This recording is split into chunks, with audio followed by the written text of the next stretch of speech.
Frankly, my dear, I don't give a damn. I'm gonna make him an offer he can't refuse. As far back as I can remember, I always wanted to be a gangster. Don't you understand, George? It's because you were not born. Film church. Well, a boy's best friend is his mother. In the beginning, aliens were spotted near places with large amounts of heroin.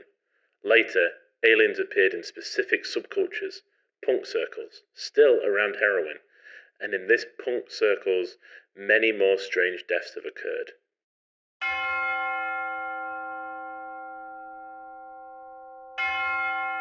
Hello, and welcome to Film Church Radio, the podcast that treats cinema as a religion.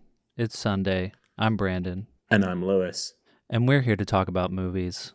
Each week, Lewis and I alternate picking a film for both of us to watch and discuss. This week, I decided to go with a film recommended by a new listener, Elizabeth. Thank you, Elizabeth. She also recommended two other films, but Lewis had already seen them. They were Videodrome and What Happened to Baby Jane. The third recommendation was a film that neither Lewis and I had seen or heard of. And that film is Liquid Sky from 1982, directed by Slava Zuckerman, starring Anne Carlisle and Paula E. Shepherd. This film, kind of like, I haven't seen anything quite like it. I haven't seen it. Like, the closest thing that I can maybe it's not even that close, but it's kind of the same feel in some ways, is our first episode ever, Pink Flamingos from 1972, which Lewis coined as a trashterpiece. So I think that might be what I can call this film, Liquid Sky.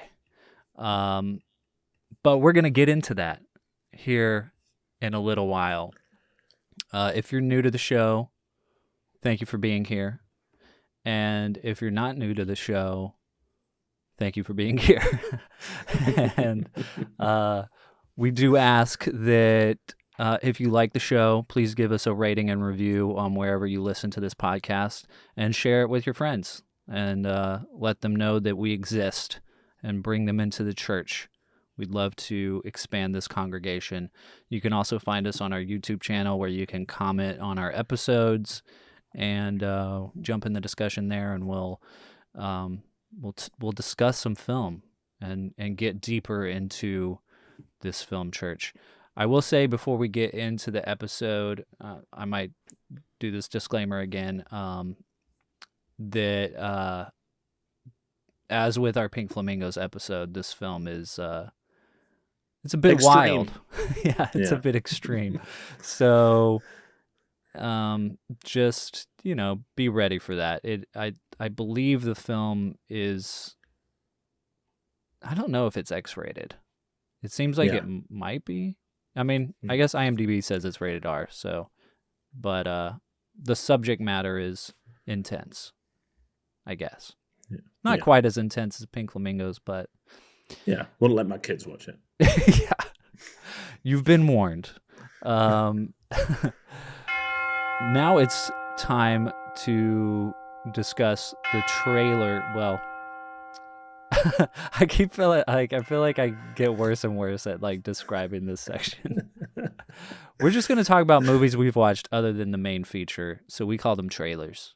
But Lewis, what have you been up to? What have you been watching? I've been watching a plethora of Christmas movies, and the first one by accident. I mean, I've had the book Bell, Book and Candle from 1958 on my to-watch list for a while. Released the same year as Vertigo, and it reteams the super team of Jimmy Stewart and Kim Novak. Oh, nice. But in a weird witch story, where Kim Novak is like a modern-day witch, and she kind of hexes Jimmy Stewart, and they, fall in love. Is it as good as Haxan? No, unfortunately. The witch mythology isn't as deep and textured as that. Yeah. She has a cat. That's pretty much it. And I was really interested to watch it. Like I said, it's been on the watch list for a while, and it just popped up on Criterion Channel. So I was like, okay, I'll watch it. And it's set around Christmas, so it's pretty much like it's snowing, and it's like Christmas Eve, like the first half of the film, which was like, oh, this is nice. Like, I love when I just stumble across a Christmas film or like a holiday film that I didn't know was a holiday film. Yeah. Because normally I'd watch it in like July and be like, oh, I wish it was Christmas. Yeah. But it was that perfect, like, oh, it's Christmassy. Yeah. And then Jack Lemmon's in it, which I didn't know. Oh. And Elsa Lanchester, who I really like, who was the Bride of Frankenstein as well. She kind of pops up for quite a lot of it. And I was like, this is great. This is such a like perfect ensemble cast. And it's fine. It's not like incredible. I feel like around this time we probably had like I Married a Witch and the TV show that I can't remember for the life of me, like I Dream a Genie and Bewitched. That's what I'm thinking of. These kind of hey, I married a modern day witch things seem to be taken off, and it's very lackluster. It was fun, but I mean, Kim Novak looks absolutely ravishing though, like throughout the whole film. She looks incredible. And I did read after that, like Cary Grant was after the lead role, the Jimmy Stewart part. And I love Jimmy Stewart, but I do think that maybe his comedic abilities would have been a little bit better suited for this film. Yeah. Jimmy Stewart just seems a bit like tight, he never seems to kind of relax into it. Yeah. And it's not necessarily the character. I think that's just him as a person. Yeah. And then we were looking for another Christmas film to watch. So we picked Carol, a bit of a left field pick. A Christmas movie that I hadn't seen since it was released. And I had a very vivid memory of a certain scene. And when we watched it, it didn't happen. So I was positive that like a certain thing happened in this film, and we were getting to the point, I was like, here it comes.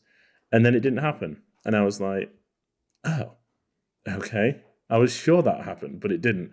So I was left a bit perplexed. And I think that it fell a bit flat because of that. I think my expectations for the scene that I thought was there that never appeared kind of set me up for a different kind of film, know? Mm-hmm. So when it didn't happen, I was like, oh, okay. It is still beautiful to look at. It's so well shot, and the colors are really nice, and the two great lead performances from Cate Blanchett and Rooney Mara. And I really like the 50s New York setting as well. But it just doesn't really build to anything. Mm-hmm. It feels very. It's a very it's an atmospheric piece. It's just emotional, I guess. And I don't necessarily need things to build to a certain crescendo, but I think that I was expecting it. My memories had that it did, and then when it didn't, I was like, oh, okay. Yeah, that's interesting. I don't really remember this movie. I mean, I might have heard about it because it got nominated for a bunch of Oscars, but I've never seen it, and I don't remember hearing about it. Yeah, so. I mean, I think it's really good, and I know it's got a lot of people that love it. But I downgraded it from a 4 to a 3.5 on this watch. I rated it 4 when I first saw it, and this was down a little bit. Yeah. But it's still it's a fun watch. And then carrying on the Christmas spirit, because we're nearly there. We watched The Muppet Christmas Carol, which is a favorite. Go back to it. It's one of those that we go back to every few years. I don't think it's quite hit our yearly rewatch yet. Yeah. And I'm reading A Christmas Carol as well at the moment. And it's incredible how true to the source material they stay. Yeah. With it being the Muppets. I'm reading it, and all I can imagine is Fozzie Bear and Kermit the Frog and all these characters, which is very funny, and it kind of elevates the book a little bit. Not that it's terrible. It's really, really good. But it is wow, they did a really good job at adapting this, Yeah. How was it for your kid? She loved it. I mean, she really liked, because there's a good mix of like songs and like, I don't know, like characters are, there's jokes in there and people falling down chimneys and stuff that she liked, like a lot of slapstick. And there's also, the slightly scary bits as well. But yeah, she did enjoy it. A film that she was absolutely like enthralled with, though, was Arthur Christmas from 2011.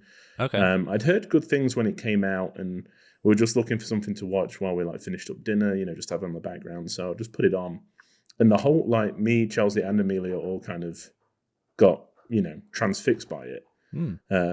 It just a bit of a different story. Is funny, and the animation's really good and the voice acting's really good. It's got like Bill Nighy, James McAvoy, Hugh Laurie, I think, as well. And it's I think it's an underrated Christmas animated film. Yeah, sounds like it. And it's on HBO Max, and it's streaming for free. But it's just a really fun holiday movie. Yeah, that's great. And then the last thing I want to talk about, because I know that you've seen it as well, so we can kind of blend together and then seamlessly transition to the films that you've watched, is Guillermo del Toro's Pinocchio from this year that recently dropped on Netflix. A film that I have been waiting with bated breath for months to watch this. I'd heard really good things from film festivals about it, and with the less than passable Disney live action Pinocchio that came out earlier this year.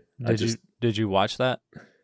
I haven't. Okay. I read reviews, and I really like Robert Zemeckis, and I really like Tom Hanks, and I don't want to like sully their image in my head. Yeah. By watching it, and I mean, but it's basically the Disney version.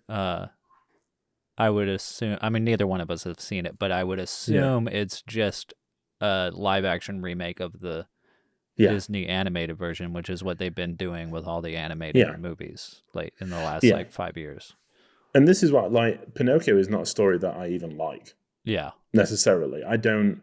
That's kind of why I didn't watch it. I mean, the Aladdin live action remake, we went to see that because I like Aladdin, Yeah. So, and it had at the time names that you could kind of bank on. But with Pinocchio, I'm just like, it's weird to me. I don't really like it, which is when Del Toro was like, hey, I'm going to do Pinocchio. I was like, okay, this is a filmmaker that gets how weird this is, I'm sure. Yeah. Mm-hmm. Yeah. And can like run with it. Yeah. I love this film. I love it so much. I mean, the animation is just eye-poppingly beautiful. Yeah. The stop motion is a joy. It's just all round. It's perfection. Yeah. And I think the decision to move it to that specific time period, like, just works so well, and it adds an extra level to an already established story. Like, you go in thinking you know the story, and somehow they've added more layers to it. Yeah. It's like a whole other world. It's crazy. Mm-hmm. I was transfixed. I just could not take my eyes from it. And the ending is just beautiful as well. Yeah. Like, the last 5 minutes of this movie didn't really need to be included, I don't think. But the fact that they did, just like, it moved me to tears. I thought it was just incredible. Yeah. Yeah, I mean, I thought they did an amazing job retelling a story that I've heard so many times and seen so many times. I mean, there was a live action movie with, wasn't it Jonathan Taylor Thomas?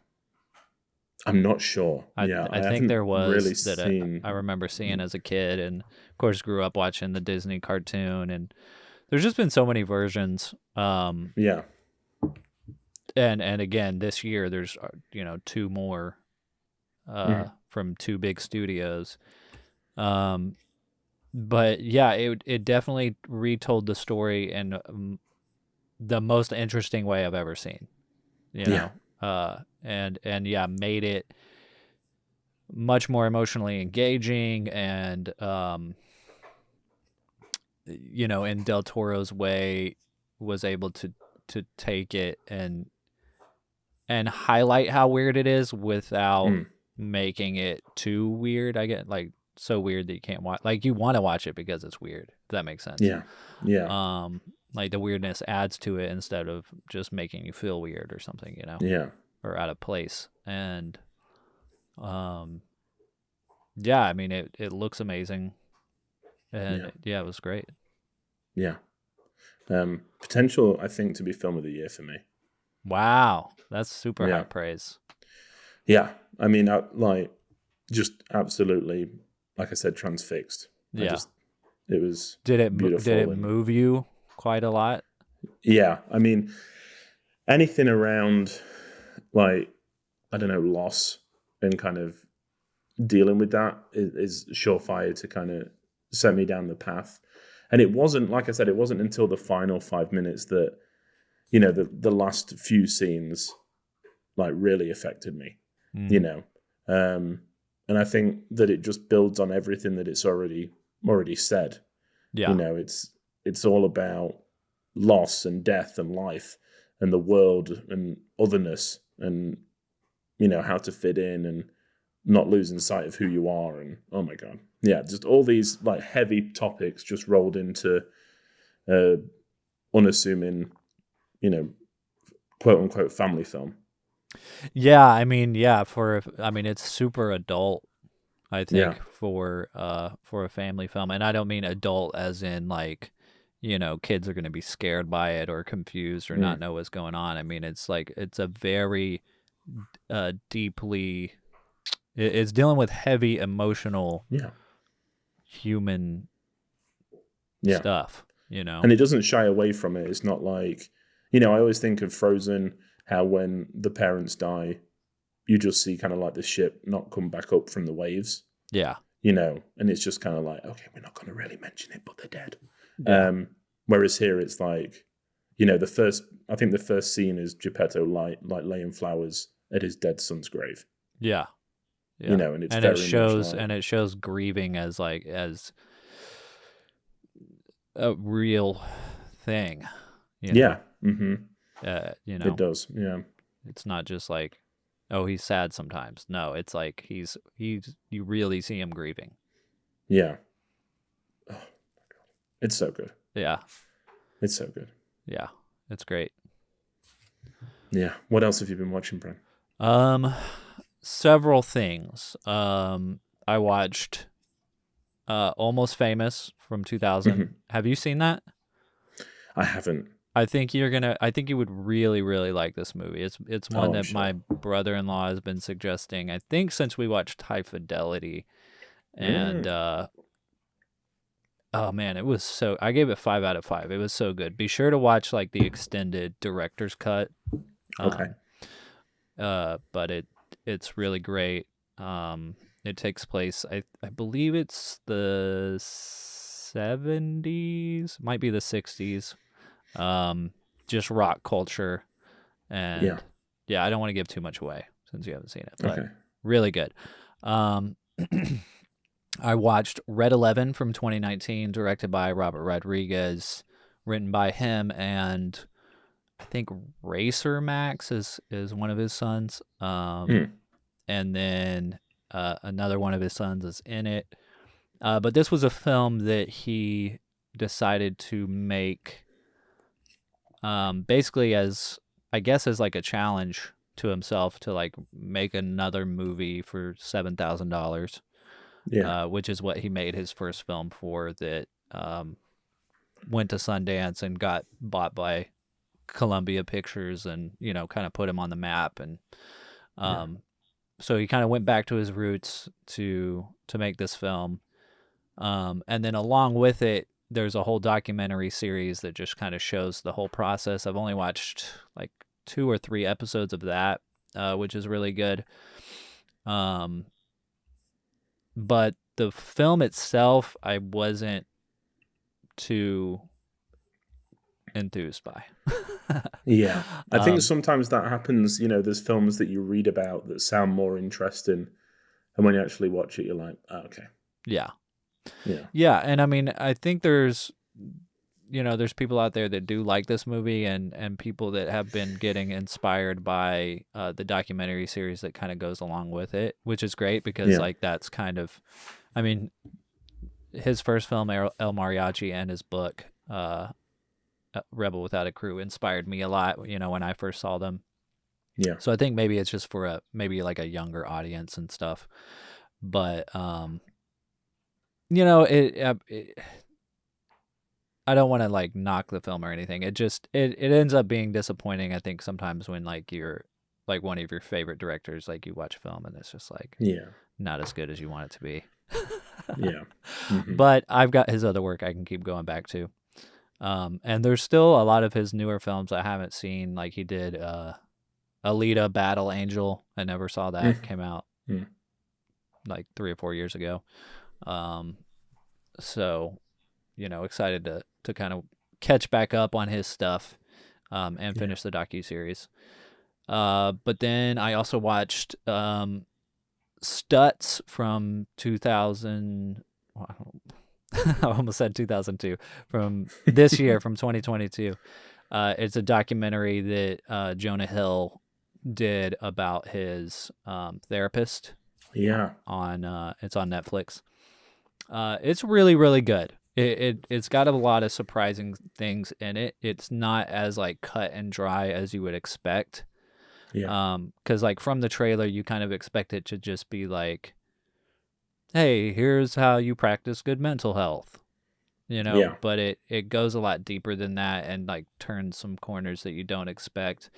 And Jonah Hill is, I think, one of the most exciting filmmakers right now. Yeah. Like I think he's got some incredible work ahead of him as a filmmaker. Yeah. Because his movie mid-90s was really, really good. I think it's on Amazon Prime. And he's worked with some of the greatest directors alive. And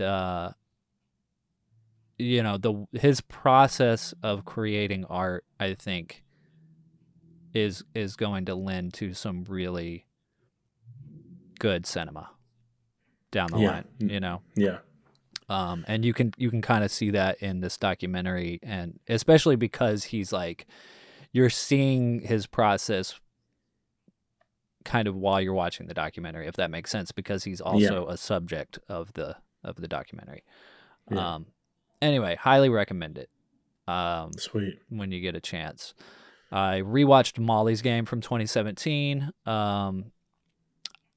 I really liked the movie a lot. I gave it a 4 out of 5. I first saw it when I was working at Studio Movie Grill, and I was working there when it came out. And you haven't seen it, right? I haven't seen Molly's Game. No. Yeah. Is it the writer of West Wing? Yes, it's Aaron Sorkin. Okay. So that's it. Yeah. He's gotten into more writing and directing in the last few years. He kind of made his name from writing, and now he's doing a lot of writing and directing. But I do kind of remember you don't really like Aaron Sorkin, do you? I don't mean you dislike him. I just mean like you his movies aren't.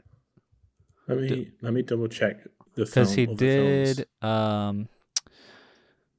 the Steve Jobs movie. Oh, okay. He wrote some. I really like Moneyball. Yeah. And I really like Social Network. Obviously, I think they are really good. I think where the film that I really don't like is Being the Ricardos. Oh yeah, that's right. Yeah, he did do that. I think that's the, and he did direct that. So that is the film that I don't really like at all. Yeah. Well, I would suggest that you give this movie a chance. I think it's on Netflix. 'Cause I would be really curious to see what you think about this movie. Jessica Chastain is great in it. Idris Elba is also in it, and Michael Cera is also in it. And wow, okay. And it's based on a true story. Like it's about It's about this woman who put together these huge underground poker games for celebrities. Cool. And she doesn't like name, like it's based on a book too, I think. So she doesn't name names, but there's like, after you watch the movie, you can like go online and try to figure out who people speculate who is who. Yeah. And it's something I would love to talk to you about. Yeah. So, I recommend it when you get a chance as well. Yeah. I just realized I put the wrong year in here. Did not come out in 2027. Time traveler. The next film that I watched was At the Drive-In, also on Amazon Prime, from 2017, and it is about this movie theater called the Mahoning Drive-In, which I've been following on Instagram, and then saw there's a documentary about it and decided to watch it. If you love movie theaters and drive-ins and stuff, it's a really good watch and really cool. This place is, I think, in Pennsylvania, and it's the last drive-in to still be showing 35 millimeter prints. Nice. Yeah. And they've been open since like the 50s and never closed. Wow. So it's a really cool thing to see. And then I watched 2 more films from this year. I watched Amsterdam, and I just literally got back from seeing Violent Night. Amsterdam, I didn't rate it. I don't know if I'll rewatch it. It was okay, but I also fell asleep while I was watching it, so I can't be like, can't judge it. Yeah. Exactly, but it's got a lot of actors and actresses in it. Yeah. Like every 5 seconds, it seems like there's a cameo, and you're like, oh, it just didn't. I don't know. I just quickly started getting lost and trying to figure out what the film was about, and I don't know. I already forgot. David O. Russell, who directed it, is weird for me, because I feel like The Fighter was really, really good. Yeah, I did like really The Fighter. Strong performances. I was never that hot on Silver Linings Playbook, and I know that it won a lot of stuff and was like pretty lauded. And then American Hustle, I didn't like at all. And I know they're like the 3 main films, and then I know he's done Joy, another Jennifer Lawrence film, and American Hustle. I kind of remember it feeling like he was trying to be Tarantino or something. Yeah, and it was like it just doesn't work that much for me. I mean, most of his stuff doesn't work that much for me, and I do like Margot Robbie, so I do want to check it out. And Christian Bale, like a new Christian Bale film, is always interesting. But I'm just not that, like, I keep seeing it like on my streaming side. I'm just like, maybe next time. Yeah. I mean, I think it'll be what you expect. Yeah, I know, and that's what I'm worried about. I don't think it'll be great. Yeah. Which is a shame. Yeah, I know. It I mean, we're such big movie lovers. It's like when you don't like something, it's like we don't, like, I feel bad, saying that I didn't like something, because I know like the time and effort and work that went into it and stuff. Yeah.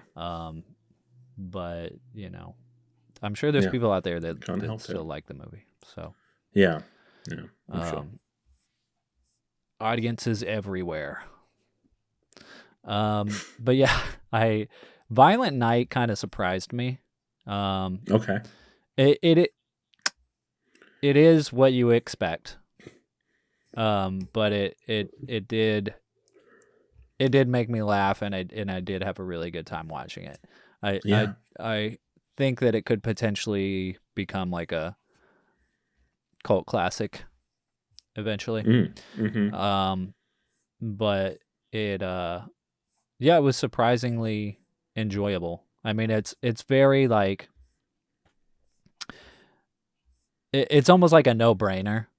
It's like, of course this is where we're at in American Christmas movies. Like, Santa killing people violently. Like, but yeah, I mean, it was still, I don't know. I went in expecting to just like be rolling my eyes the whole time, and I genuinely was laughing and having a good time watching it. So that's cinema, dude. Yeah, it is. What cinema. more can you want? Yeah, what more can you ask for? David Harbour is the new action man.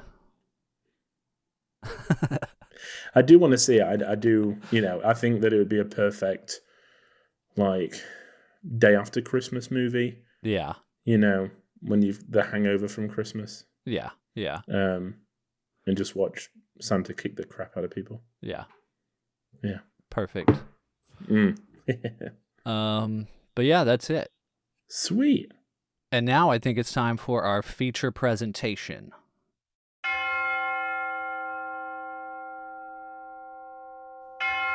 Liquid Sky, 1982. Strange aliens having bizarre orgasms.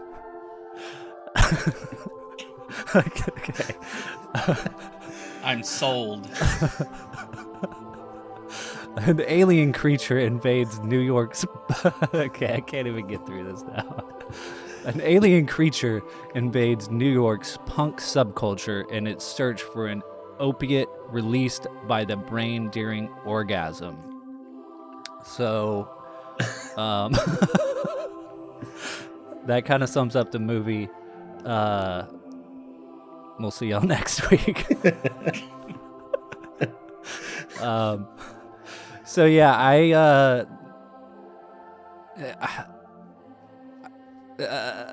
where do I begin? I'm kind of halfway in between liking this movie but also not liking it. And I wanted to watch it again before we started recording, but I didn't get a chance to. I watched it a few days ago. But I have been like thinking about this movie a lot, trying to figure out, what I think and feel about it. And I decided to use a lifeline today. So, similar to the aliens in Liquid Sky, Zach has been hovering above us in his little spaceship, waiting for us to crack out the heroin to join in. So, ladies and gentlemen, it's our good friend Zach. He's here with us. Hi. I'm getting some issues with the call in case my timing is a little weird with you guys. Okay. But yeah, I wasn't waiting for the I think it's my Wi-Fi. I wasn't waiting for the heroin. I've never done heroin. I don't do illicit drugs. But the orgasms had me. That piqued my interest. I do orgasms. Yeah. I'm okay with that. So well, thanks for being here last minute and jumping in with us. Thanks like for asking me. When I started watching this movie and when I finished the movie, I felt like you would have some interesting things to say. I also felt like maybe you would really like it. For me, when I started the film, like in the first 5 to 10 minutes, I was like all in. Like the way that the film starts with the weird music, and you just get the title right away, and then you got the synth music, and then you've got this strange kind of cutting pattern where it's cutting between some mundane. Well, I mean, the room that it's cutting to is interesting. The set design is interesting, but there's nothing.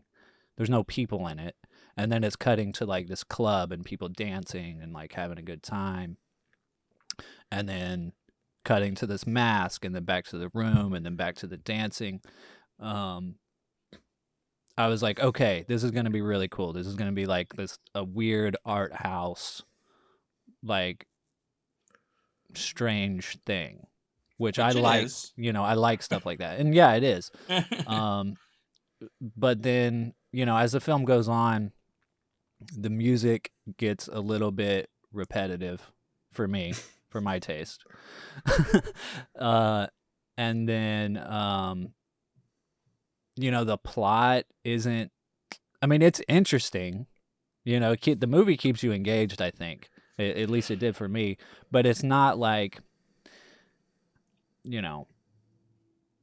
emotionally engaging, I guess, necessarily. Yeah. And it's about, heroin addicts and this punk scene in New York City in 1982. We're going to get into the look and the design of the film, which I think most, from the reviews I've read, most people agree that that's its strong suit. But yeah, I think, I don't know. It's like that, I still like the characters. I still like Anne Carlisle and Paula E. Shepherd. I think they both did, like, their performances were really great. And Anne Carlisle plays two different people in Paula this movie. Shepherd's Adrian, right? Yes. And I think she was only in one other movie, but she's in a horror movie. She is in Alice, Sweet Alice. I don't know if y'all ever heard of that. 1976. I feel like I vaguely heard of that. It pops up on Letterboxd. I'm often searching Letterboxd for, like, I'll narrow down searches like genre and decade, and it's one of those ones I always see, like, in 70s horror that I have not seen yet. Okay. I always filter out the ones I've seen so I can find something new to watch. And I've noticed that one pop up, and I think I've seen it streaming available in the past, maybe on Shudder or Tubi or something, but I haven't watched it yet. Yeah. So yeah, I think her performance is really great, and as well as Anne Carlisle, who plays two different people, and I didn't realize at first that it was the same person, I guess. I mean, I think it's, It's a it little should be. It's a little confusing at first. Yeah, it is. It took me a minute to kind of figure out, like, okay, these are two different characters, but that's the same person. Yeah. That took me a minute to kind of register. Which is another reason I wish that I had a chance to watch the film again before recording this, because I feel like on the second watch, I might understand really what I think of the film, if that makes sense.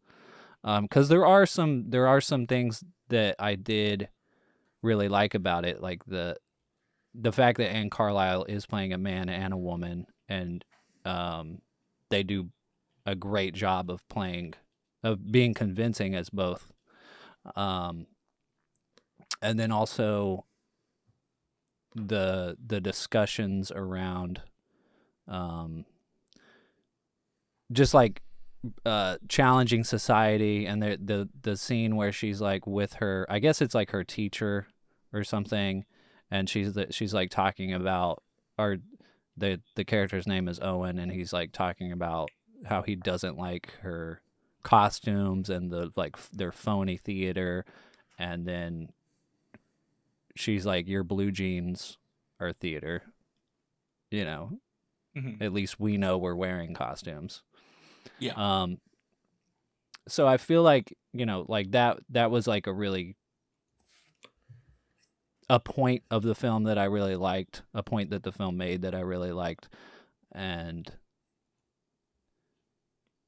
I feel like the film made a lot of good points, but it also made them kind of in the wrong way. I guess there's like two different ways you could go with this film. It's like you could go the way of like seeing this film as representation and as like I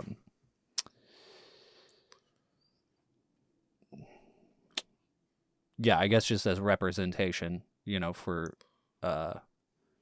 like queer representation and stuff like that. But also I could see this film as like something my parents saw in the 80s, and then we're like, okay, we can never let our kids leave the house. Yeah.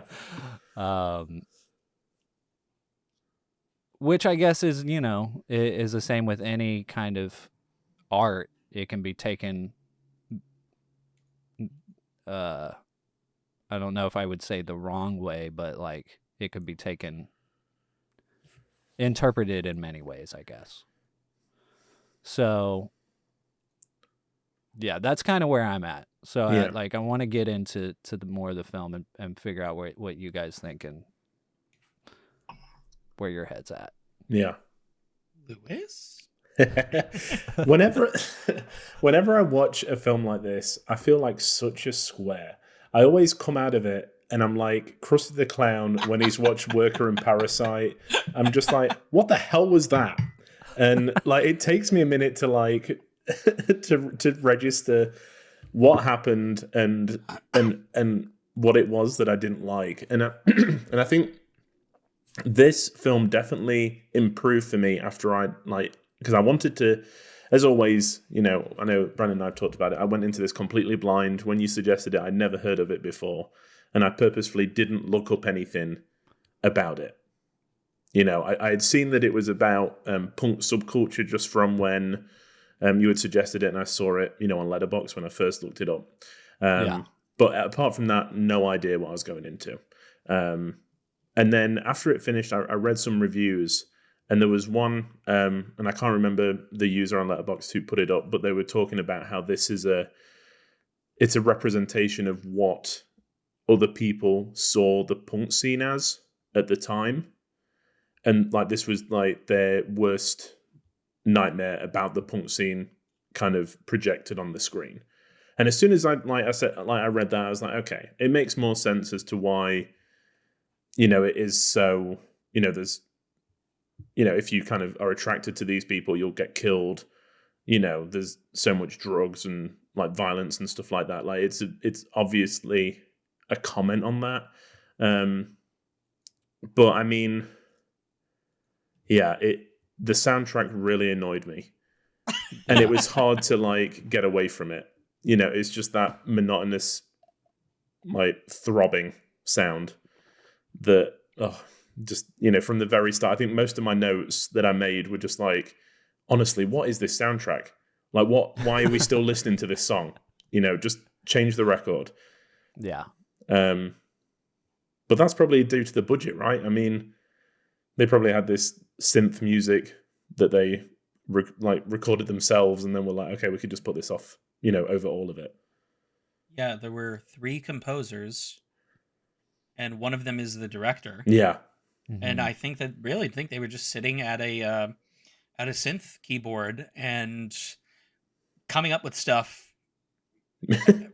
off the cuff, you know. Yeah. I've heard that's how John Carpenter does his scores too. He does he just kind of watches the movie and plays the keyboard, and while he does, while he's just watching it, and that's it, and that's the score. This was a little less melodic than anything John Carpenter's ever written, but well, I loved the movie. I guess you probably saw that coming. Yeah. I suspected. Yeah. I love 80s punk stuff, especially movies. 80s punk on film is so fun to me. Yeah. I guess like the closest thing that I could think of to this is Repo Man by Alex Cox, which is 80s punk and also aliens. Because I don't know if there are too many 80s punk movies that also have aliens in them.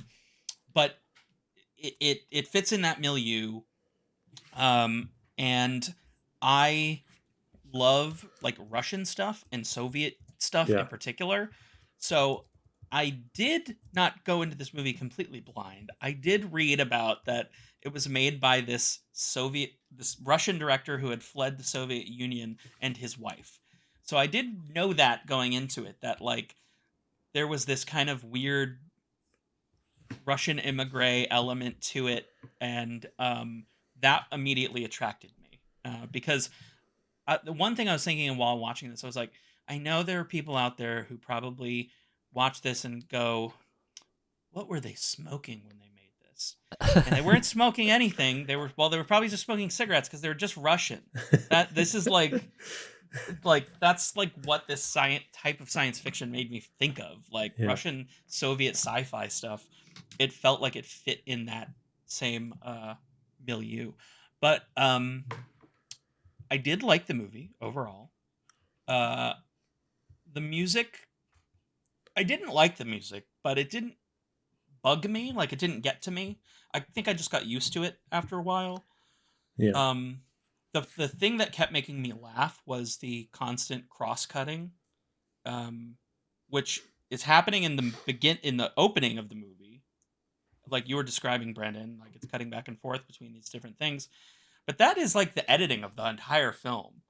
Like whole scenes, you have 3 scenes going on at once. Yeah. And it's just cutting back and forth between them in very awkward ways. That was probably the most jarring thing for me that would kind of like take me out of a moment.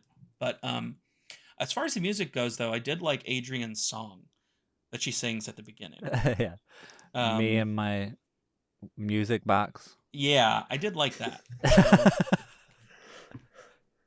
I think it was written by the director too. Yes, so I think it's so funny that it says it was written by him. It's like literally like you just made that up, like right. the day that you were shooting. Oh, I'm sure. I wrote that. Yeah. I mean, I'm kind of surprised that Paula Shepherd didn't write it, because I'd be more expecting them to just sing whatever lyrics come to your mind. Yeah. Yeah. Just say whatever. Yeah, as far as the cutting goes, again, I need to rewatch it. But I did on the first watch like the cutting. It added something for me. And I think it kind of gives this feeling that you as an audience are supposed to be the alien watching it, you know, because you're viewing, you're just peeking in through all these different windows of these humans that to you are, you know, just weird creatures. Yeah. That you're trying to like figure out and understand. And it also made me think like, well, I love the look of the film, like the style. You know, obviously it's shot on film, which I love, but just like the costume design, the lighting and the set design, the camera angles, the makeup, the hair, like it's all just super cool to me. And added with the cutting, I was like, man, if I had like a nightclub or a bar, I would just throw this up on a screen with no audio and just put it on a loop. Because like people might just think it's a music video or something. Yeah. You know, with no audio. Because it's just like this perfectly stylized backdrop to me. Yeah. There's a Letterboxd review somewhere out there. I did not like bookmark any of this stuff, but somebody mentioned going to a screening where I guess a lot of the cast and crew, or at the very least Anne Carlisle and the director were there, and the costume designer Maria Levikova, who I think was also the production designer. And so somewhere in this, there's a Letterboxd review where they talk about how she said her budget for the costumes was $500. Yeah, I remember seeing that. Yeah. Yeah, and like, I mean, I think that is because also I love low budget filmmaking, and especially when filmmakers are able to basically make a film look much more expensive than it actually is, because I don't know what $500,000 in 1982 money is today, but it not that the movie looks expensive, but it doesn't look as cheap as it was, which is, an impressive feat that I always enjoy finding out, like, oh my god, yeah, this movie was barely made for anything. And they made it look like it was made for something. Yeah. Mm-hmm.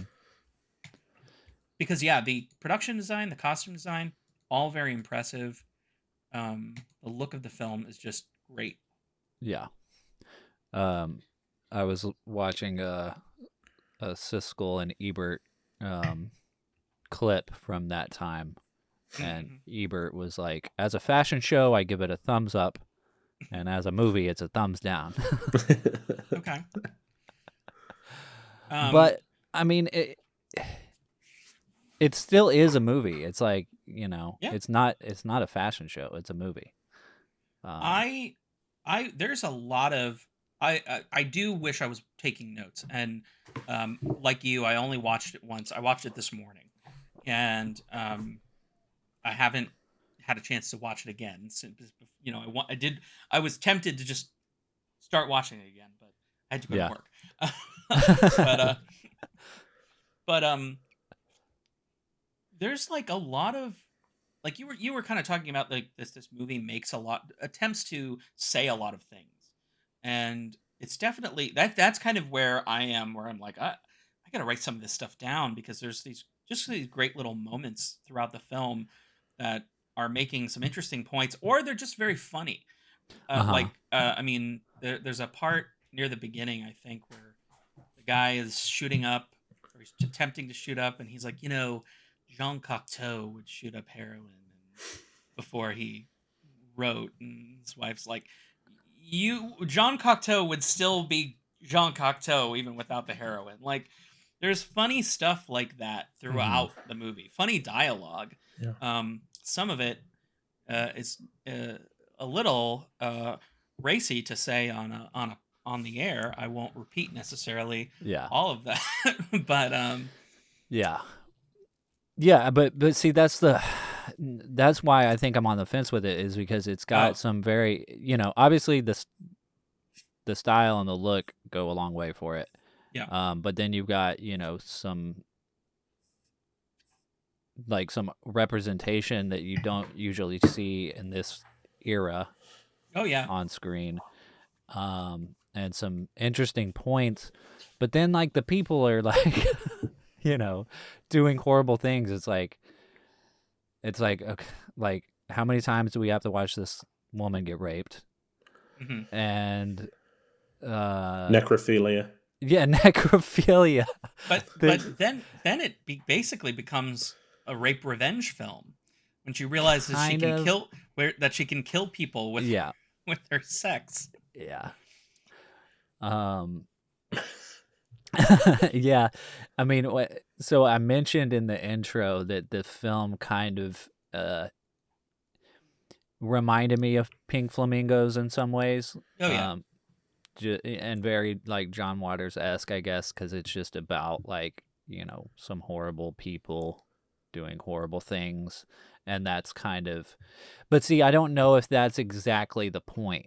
Like, where it's like with, like, Pink Flamingos and Multiple Maniacs, it's like you watch these people do horrible things, and you think it just can't get any crazier, and it does, and that's, like, the point, is it's just like to shock you. Yeah. And I don't know if this was, like, really there to shock you. I don't know. Yeah, I think the difference for me between the two, especially between just Waters in general and this film that I was seeing, is that Waters treads that line so well of not taking any of it too seriously, but still commenting on things that are happening, like the American family and that time period that was changing, and the media and all that kind of stuff. But it's still, you can tell, like, they're just, messing around. Yeah. And it's still, like, not too seriously. Whereas, like, that was one of the notes I wrote down. It is like John Waters, but just taking itself far too seriously. Yeah. The last scene, especially, I feel like, I think that it was trying to evoke something, and I was just like, I don't care. Yeah. I don't know. I didn't feel like the movie was taking itself too seriously. I thought it was funny when it wanted to be funny, but I don't know. To me, it wasn't taking itself that seriously. I don't have a good example. No, yeah, like Yeah. no.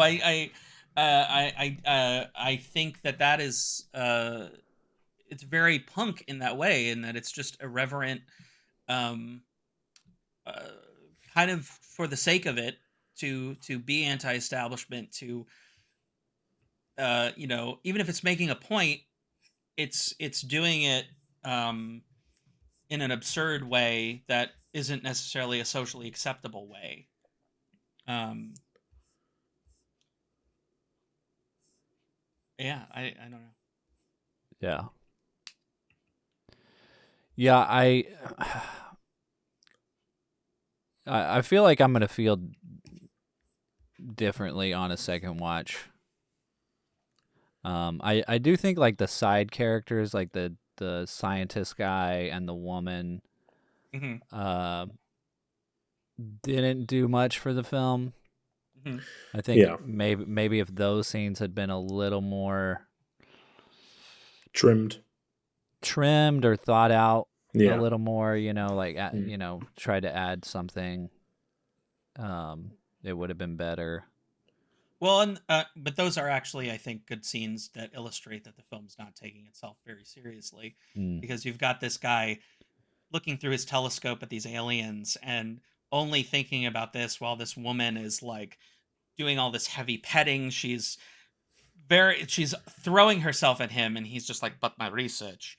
That to me is meant to be funny and not taking itself seriously. Yeah. Whether or not those scenes could be cut or trimmed, I don't know. They never detracted for me. I was never bored during this movie. I'll say that for sure. Yeah, I don't think I was bored, but I think I was definitely uncomfortable. Okay. Yeah. Which I think is maybe part of the point. But like I said earlier, just the repetitiveness of the music was maybe the only thing that like really annoyed me. Yeah. But yeah, I don't know. I just can't get over the style of the film, I think. It's just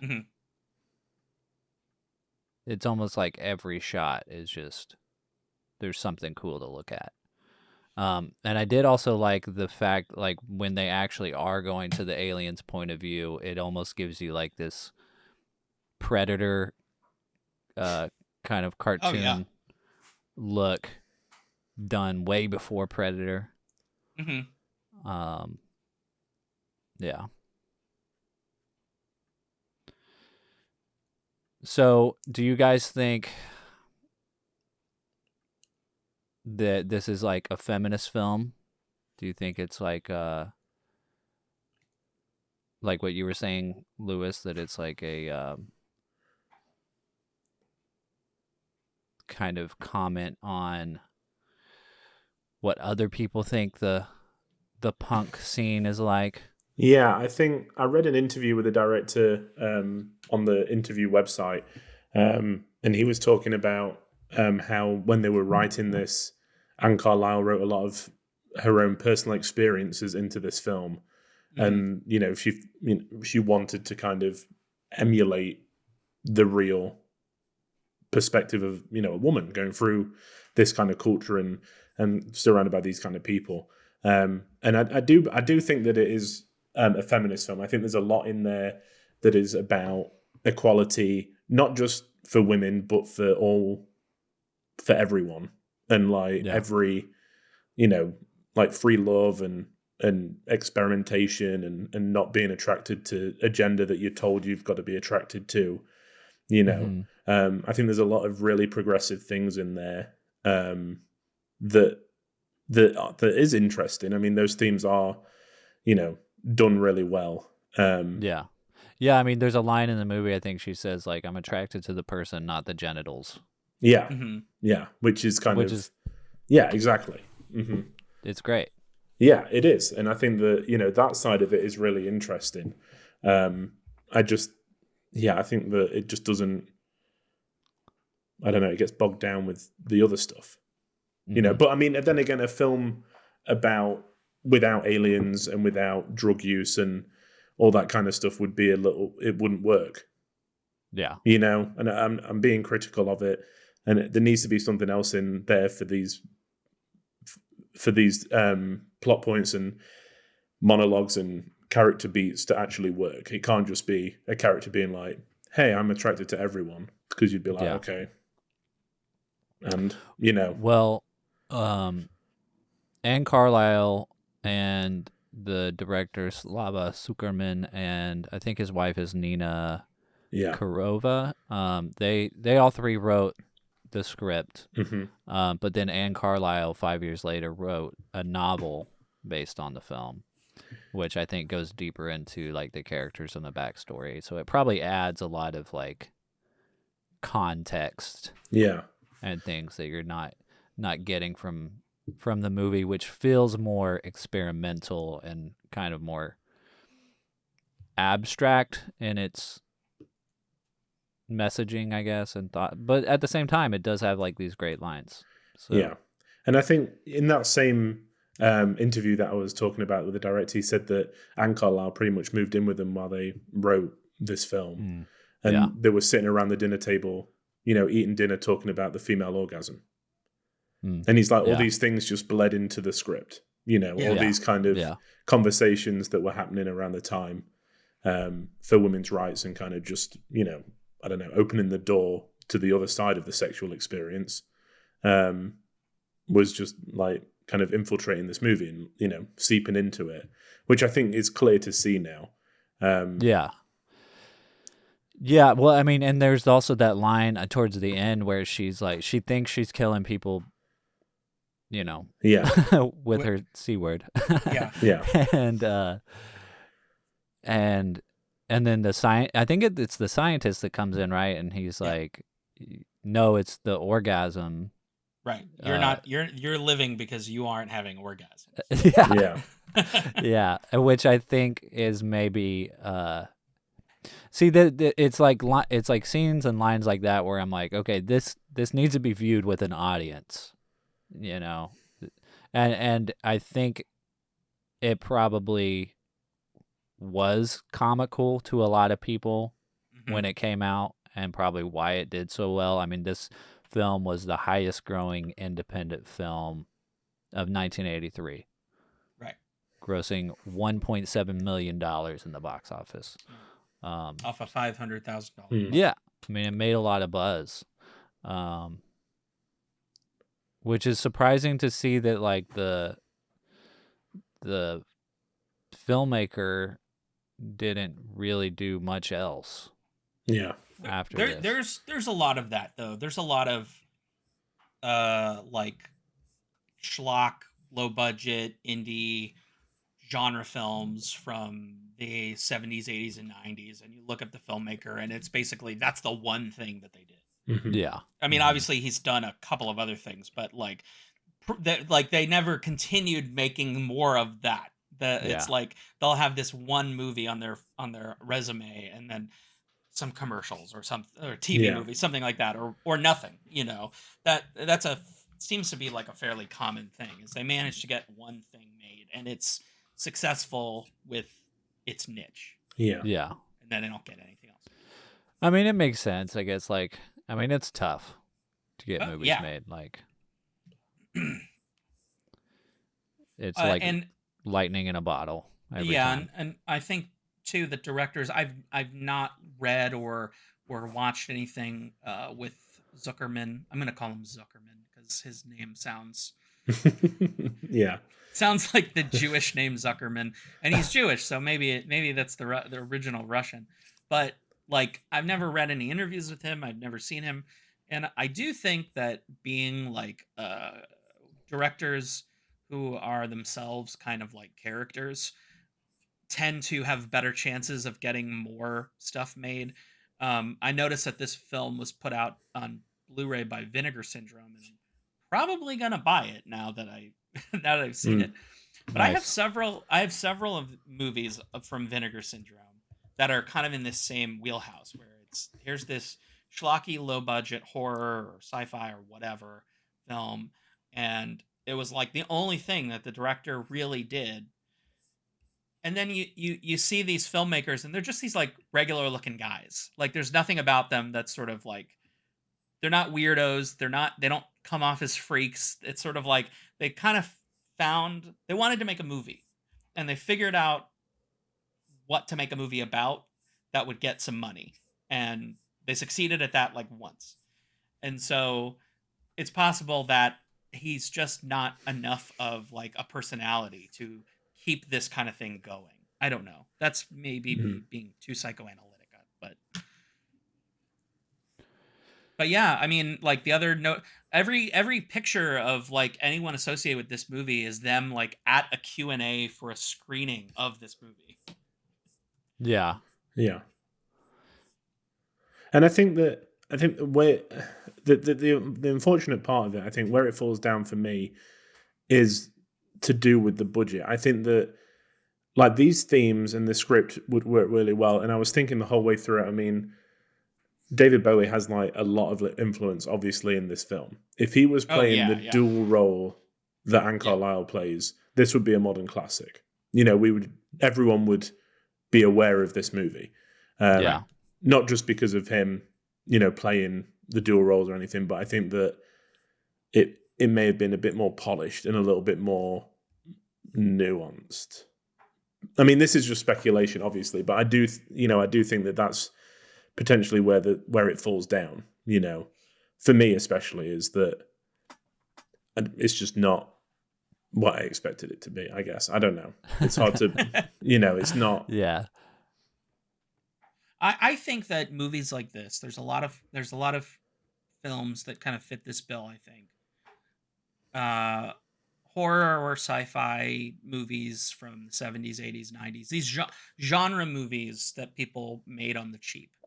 That often, one of the successful things about them to me is that they have a lot to say, but they aren't necessarily channeling that in a very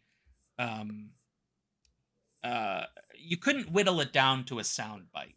Yeah. Like this movie says a lot of things, and it's not just saying, there's not a core message of this movie that is don't do drugs. You know, that or you know, women are equal to men. That is not like the core message of this film. It is using characters to kind of throw out a lot of different sentiments that a person might feel like, well, this is true. It doesn't matter what gender a person is. And you show that showing that through a woman who's playing a woman and also playing the man that she's saying it to. I mean, bringing up John Waters is interesting because like later on in this movie they are Anne Carlisle's character of what are the kids? Margaret and Jimmy? Yeah. Are their names, right? Yeah. Mm-hmm. Margaret is performing a sexual act on Jimmy. And I was thinking of John Waters because in Female Trouble, Divine plays a man and a woman who has sex with I think in that film she says, go fuck yourself.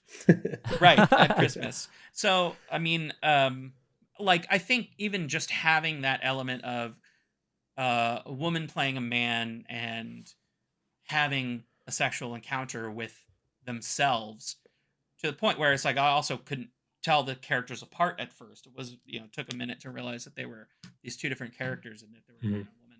I don't know. It's like saying that bit is saying one thing, but it's not like you can't necessarily add all those up to like a nice succinct message that the movie is portraying. And that either works for you or it doesn't. You know, you either think, well, if they had kind of put all this stuff together into something compact that came together at the end, it would have worked for you. Or you just like, well, to me, it doesn't bother me that necessarily doesn't come to anything. Yeah. I did think I wasn't quite clear of like exactly what happens at the end, but like I think it's interesting that this character who sort of is transcending gender throughout the Yeah. movie then transcends like her own humanity at the end, right? Like, is that kind of like she becomes? Does she die, or does she get absorbed into the alien ship? Well, there's speculation. It's kind of open to interpretation. Okay, so yeah. So yeah, I'm right. Yeah. I mean, yeah. Because I'm not. Sorry, go ahead. No, I was just going to say, I mean, I just read it that she was taken. I mean, that's how I was, that they could use her for, getting off in the future. Right.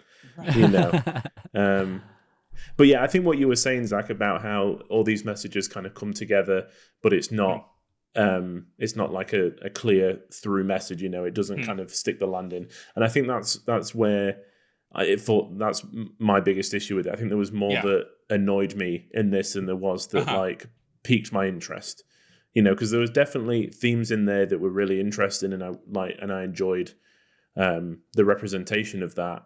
But then the soundtrack would come in, or the woman would order 6 meals of shrimp, and I was just like, can we just let's get back to the other bits, Yeah. Well, see, and I guess that those scenes do start to make more sense to me now that Zach pointed out that like that's where the film isn't taking itself too seriously. Because the whole shrimp bit was like, somebody thinks this is hilarious. Yes. Maybe that's what they were eating at dinner when they were this film. Or maybe it's just maybe they're eating a lot of shrimp. Maybe it's just like this comment on like, women really love shrimp. Mm-hmm. Yeah. As much as sex. And shrimp, phallic. So, sometimes a cigar not impressively. is just a cigar. Yeah. Although shrimp, I don't know. That's a bad when you order that much shrimp in a film about orgasms, it's got to mean something. Shrimp is a sort of a weak, impotent phallic allegory. But at least go to the delicatessen or something.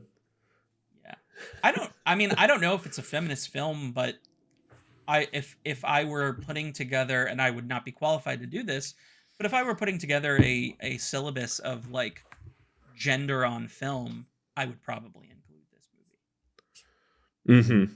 Yeah, I think so. Yeah. Yeah.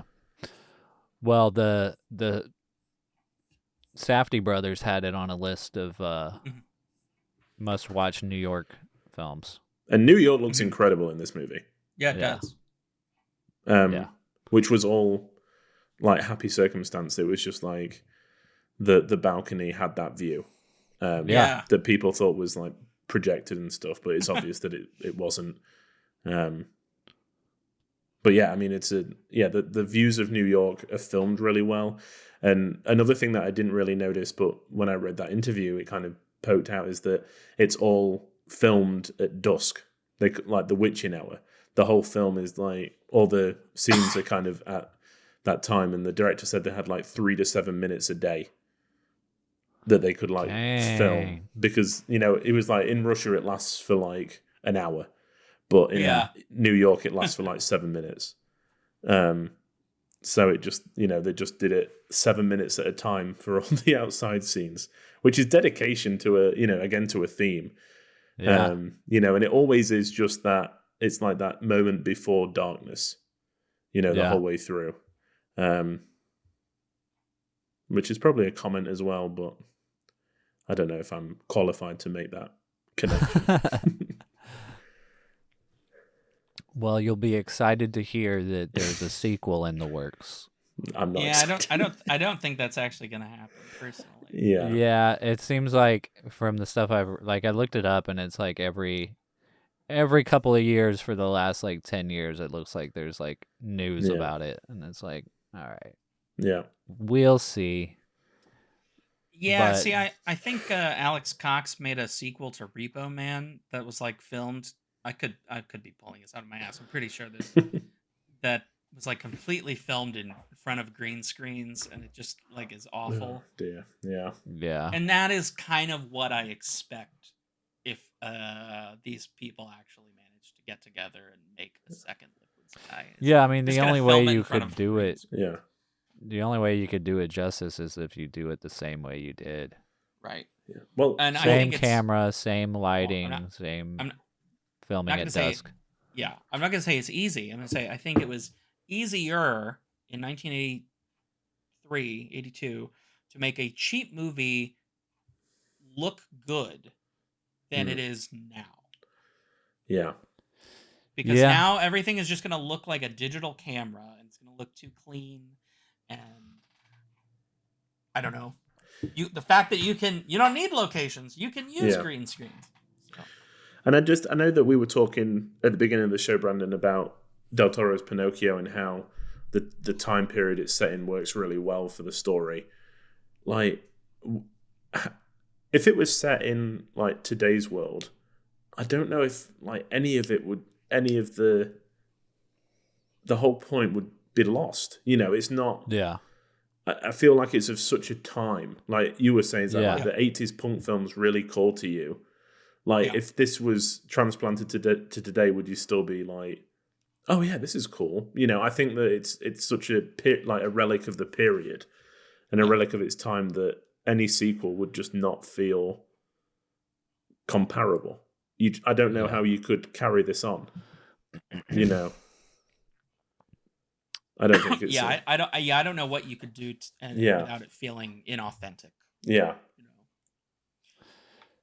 Just leave it alone. It's perfect, right, Lewis? Yeah. But like I said, these filmmakers don't really have any other films, right? They've got one exactly. hit. Their one cult hit, Liquid Sky. So what do? We're gonna make another one. Yeah, you keep talking about it. Yeah, you keep staying relevant. Yeah. Yeah. It's true. But I don't want to, diss them. I think I think I have a fondness for Slava and Nina. Yeah. And I noticed too in the credits. I was looking at the as the credits were going. What was the name I recognized? I was like, hang on, I got a different tab here somewhere. Ben Barenholtz. I saw that name in the credits as an extra. So he wasn't credited to a character.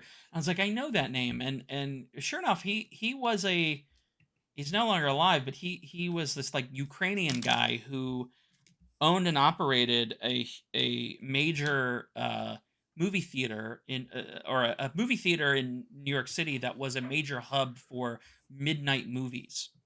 And so I have no idea where he is in this movie. I'd have to watch it a second time to like kind of be on the lookout for him, and I don't know what he looked like then. The only picture I see of him is just an old bald Ukrainian guy, but John Waters and David Lynch and Jim Jarmusch, like their early, those guys got he showed their films and people came and saw, and that's kind of what helped start those people's careers. So I do think that there's some interesting kind of like New York City underground filmmaking kind of element going on in this film that's very interesting to me, Yeah. Yeah. Like a moment of history that's kind of captured a little bit. Yeah, I mean, I don't know if this, I'm assuming then this film probably showed at his theater. It was somewhere here on the Elgin Cinema is what it was called. I think we talked about that, Brandon, on our Pink Flamingos episode. Probably that's now it's the Joyce Theater, but it was the Elgin. Yeah, that does ring a bell. I've heard the Elgin for sure. Yeah, and so a lot of these filmmakers from that era, he showed their movies before anyone else, and that, and he's from Ukraine, so maybe there was some Soviet connection there between him and Slava. I feel like we just keep coming back to Worker and Parasite. Yeah, probably. But it could just be one of those situations. He was in the right time at the right place, and they were just like, "We need extras," and Yeah, like all the hanging people in around, the yeah. club. Apparently, all the people in the club were just like people that go to that club. I've never seen a Right. club so well lit. Mm-hmm. It looked like a coat room.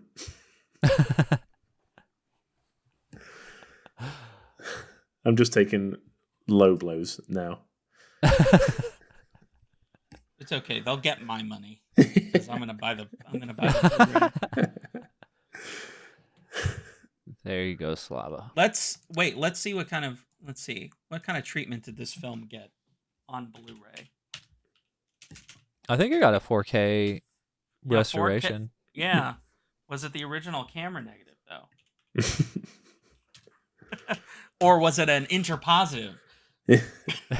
I don't really understand any of that shit, but I read the back of Blu-ray boxes. It just feels like you have like a photographic memory, Zach. You just remember everything. I don't know if any of it's useful that I'm remembering. I mean, it's useful for this podcast. Yeah. Sure, there you go.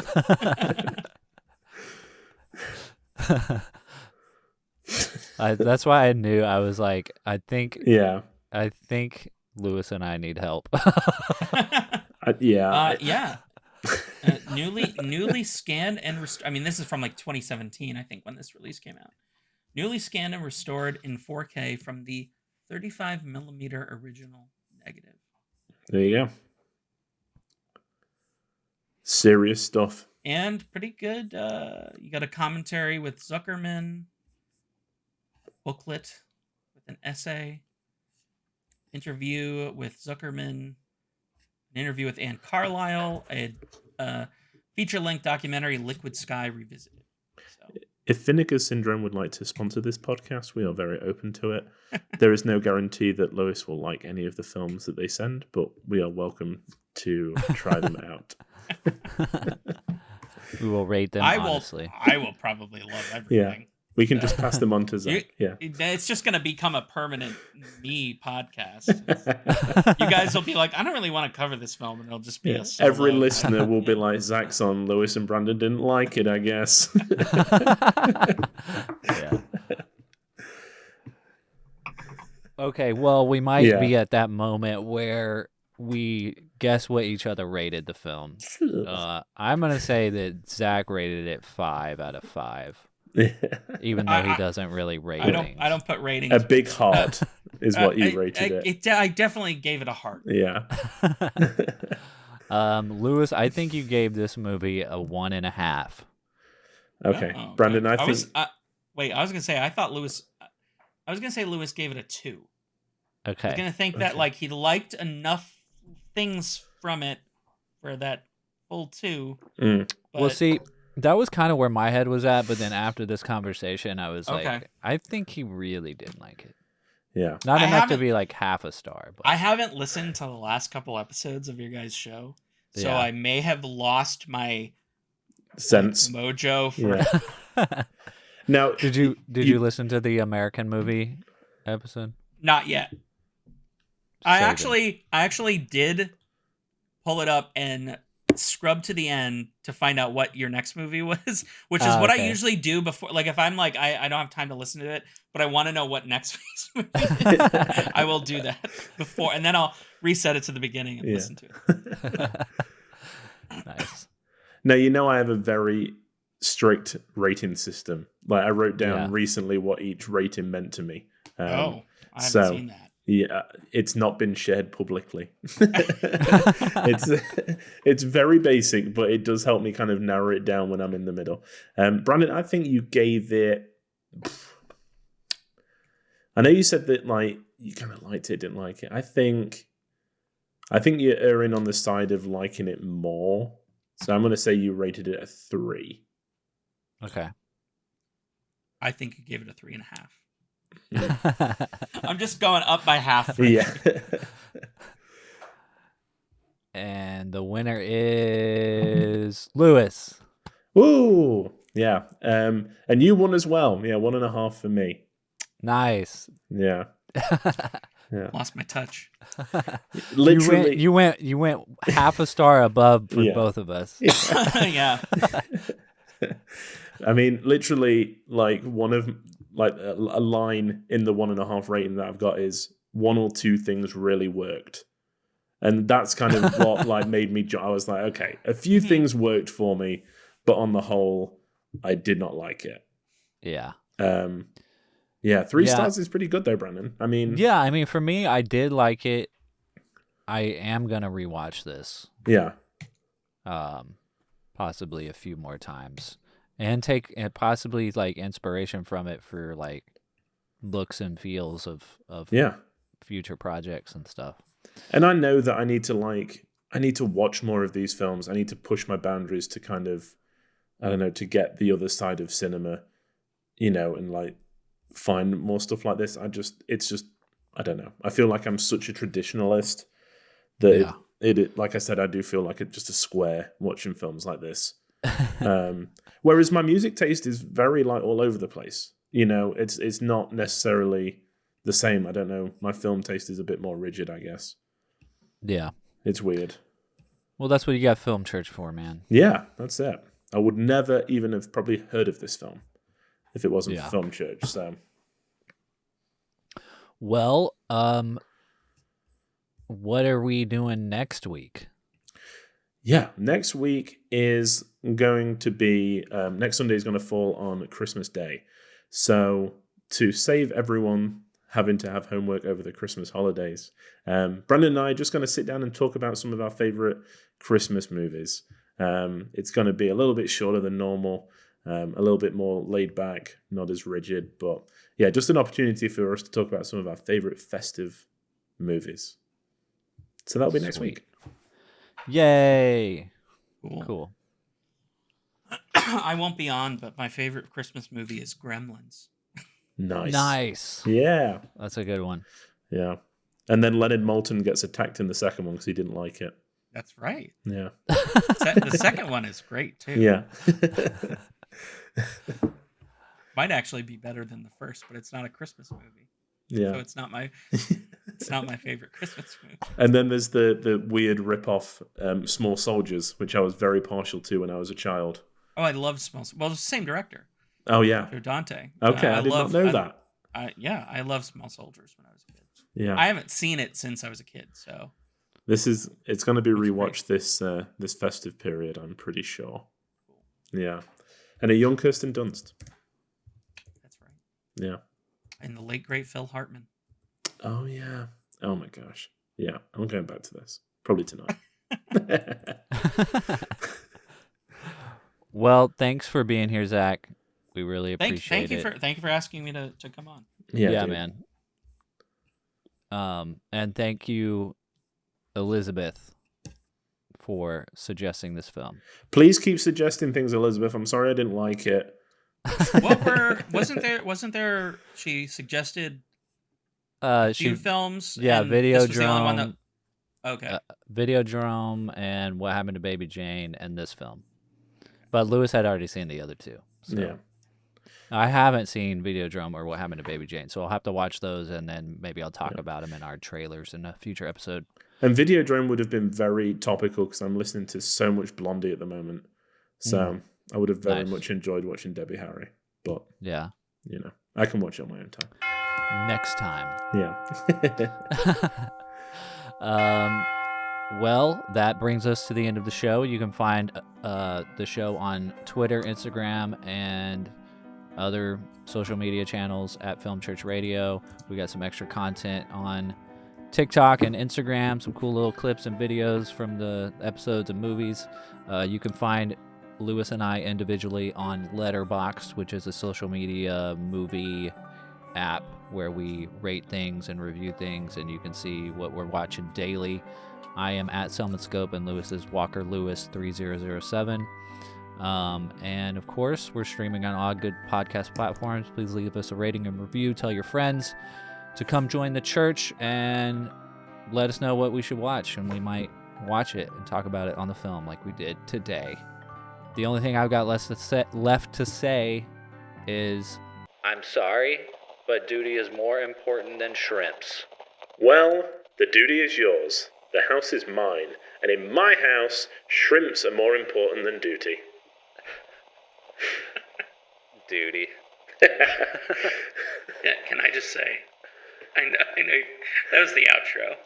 And if you pull up the reviews on on Letterboxd and you rate by lowest rating first, the very first one just says, "What the fuck?"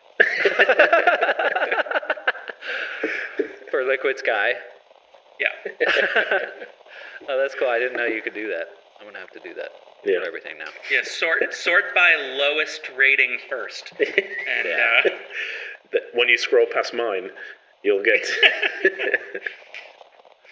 the second one is aggressively unwatchable.